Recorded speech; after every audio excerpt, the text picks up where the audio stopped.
కర్పూర హారతులు ఇన్నాళ్ళు వేచిన మా కళ్ళు ఇచ్చేను కర్పూర హారతులు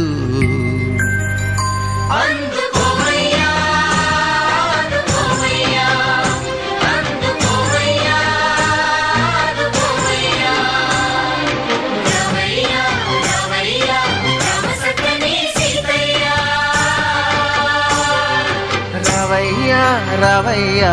రామ సక్కని సీతయ్య